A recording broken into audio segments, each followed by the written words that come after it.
making this quiche. If you've seen my other quiche video, you'll know how I made the pastry on that. So if you want to skip this part, you can. But I like to use 150 grams of plain flour. Now we can weigh out our butter. Now, if you want to, you can use half butter, half lard. I just generally always use butter, and it works really well. And I'm going to use my perforated pie dish like I did before, and that is brilliant for getting a nice crisp pastry. So that is ideal. Definitely going to use that today. And this has a gorgeous filling of roasted tomatoes with basil and parmesan. So a really nice veggie option for a quiche as well. We've got family coming over tomorrow. I'm not going to be able to cook everything tomorrow. I've just got way too much to cook.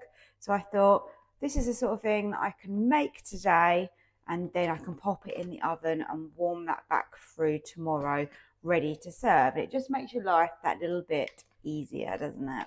And all I do is get my hands in and I rub the butter with the flour together. So the butter's just come out of the fridge, so it's nice and firm. So it allows you to really get your hands in and really just rub it against your fingers like this until you get a breadcrumby texture and all that butter has been incorporated into the flour. That is exactly what we're looking for here. Once you get to a texture like this, then you want to start adding in your water to bring this together and make this into a nice workable pastry. Now I'm using around 50 mils of water. I find works about right. Sometimes you think, oh, there's not enough, but if you keep working at it, it does come together a little bit more.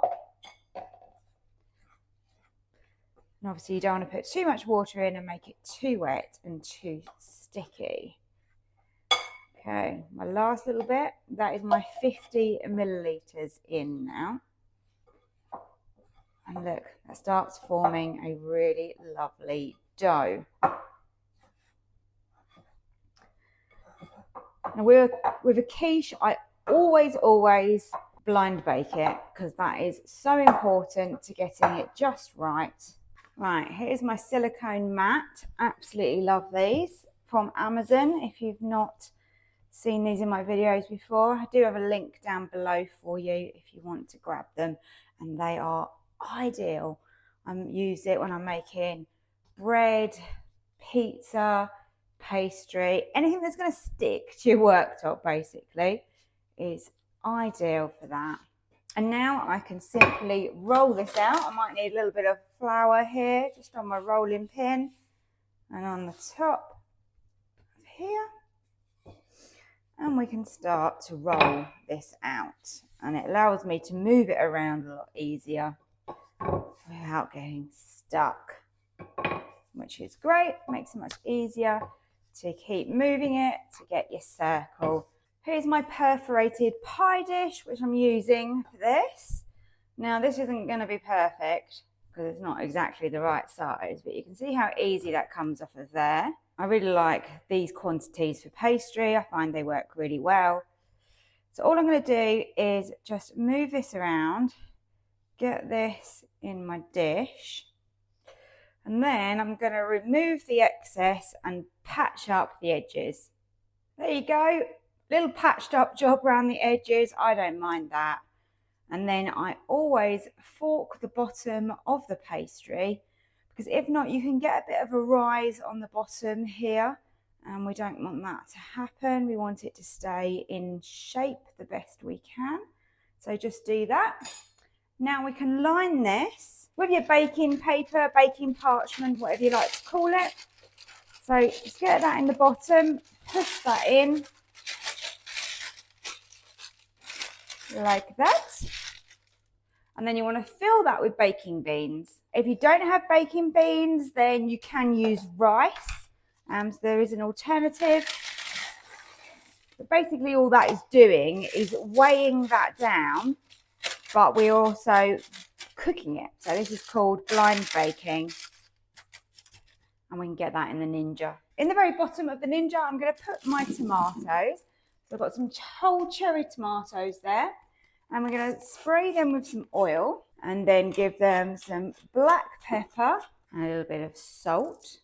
I've added the wire rack. Normally I would like to put in the actual full rack into here. So this one here, that's the one I would normally put in and lower it down, so it's much easier to get in and out. Because this pie dish is quite large, we're unable to do that with this one. So I put this one in just to kind of give space for the tomatoes to cook underneath. I lower in the pie dish, and this just fits like that. So what I do is I just put like a little bit of a sling underneath, is what I like to call it. And that is just literally a piece of folded parchment paper. So that means when I go to get it out, I can grab hold of those and I can pull it out still. So let's get that on to blind bake. Right, let's get this down to 160. And we're going to blind bake this as it is with the beans in for 15 minutes. Whilst we finish off the blind baking, I'm going to start making the filling. So I want 200 millilitres of double cream. Like to put some seasoning in here. So I've got some black pepper and a little bit of salt as well. I add 3 eggs into here as well. To give this some flavour, I want some basil. And I'm using this basil. You've probably seen me use it before. It is the frozen basil. It's great because I can leave this in my freezer. You can, of course, use fresh basil in here, or some dried basil is going to work as well.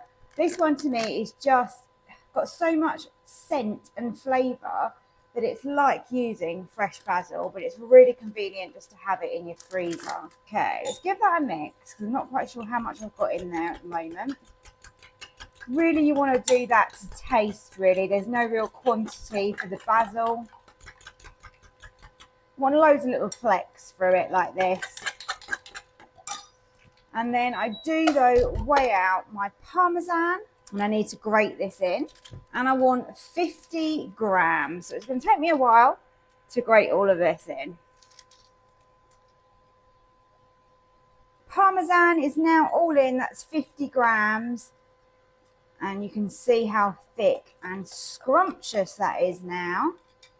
And of course, we're going to have the tomatoes to go into here as well. Now I can simply, I say simply, if it'll come up, I should have put a bigger bit of parchment in here. We just remove the baking beans. And you can see here by the colour that we've got this raw section here. So we want to continue cooking. And I think around 5 to 10 minutes it's going to take. That has had literally just under the 10 minutes.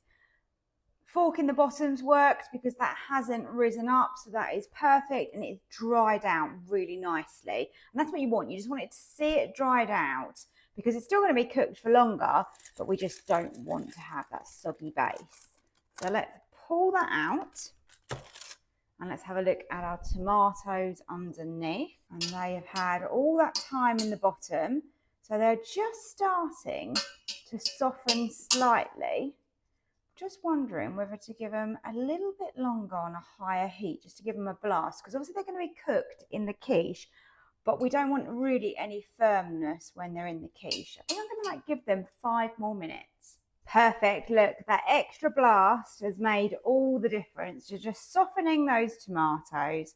So now I'm just going to spread them over the bottom of my pastry case. And let's lower in our case containing the tomatoes. Give this one last mix just to make sure that nothing's sunk to the bottom there. And now let's pour over our lovely filling. And then if you wish to, you can grate over a little bit of extra cheese just on the top. Just going to help that go really golden and crispy. It doesn't have to be a great deal. I think that's good. Okay, bake. I turn this down now to 150 because I found that works really well. And it normally takes around 20 minutes. Wow, look at this. That is baked perfectly.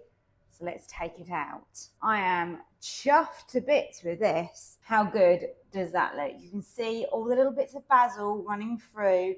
Got those gorgeous roasted tomatoes, and we just know that that Parmesan filling is going to taste delicious.